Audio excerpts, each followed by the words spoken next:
ina gbe yo mi to ma wie mi to ma funka wo gan concerning na ewe ke la côté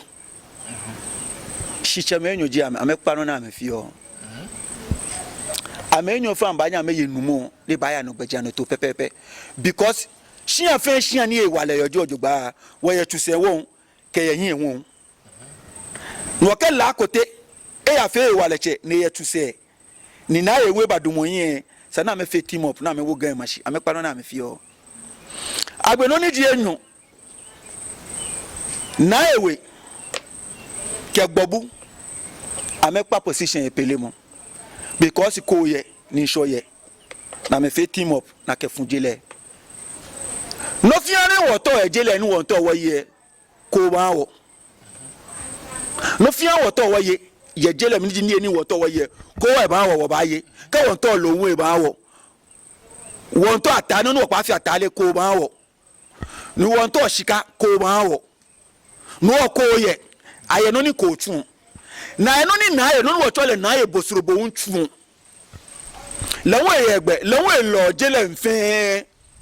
se ye egbe ni etun ni keko ni gbobu ye egbe no gbobu ke na ye be pa me fa nche meji ame jemi ma yu ame hin ni ngbe egbe ni be na kan egbe se mi pa me fa ke cheku jiana na metra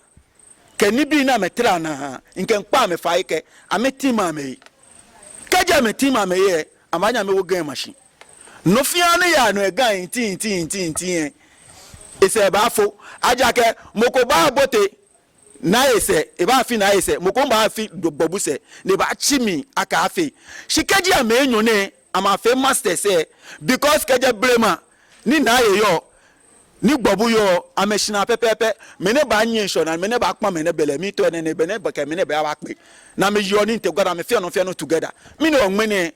nyin chile na kan ni mi mene ke eleji ne ke mene da bi ko eje da ni sho eje ko abe na agbe because be no ba choko mi no ba ke na agbe o ba na mankonklo no ko be na agbe na ka no be no ba fo sho no ba she sho be na agbe no amenyo ofe ame limit na me na me yo ye no amekpa na kan position epele mo ko na amani gan ajo ko ni to njo la ajo agbene na e ke la kote e mi pa me fai leaders enyo je ame gan wa denche no ni ba no wa ne ba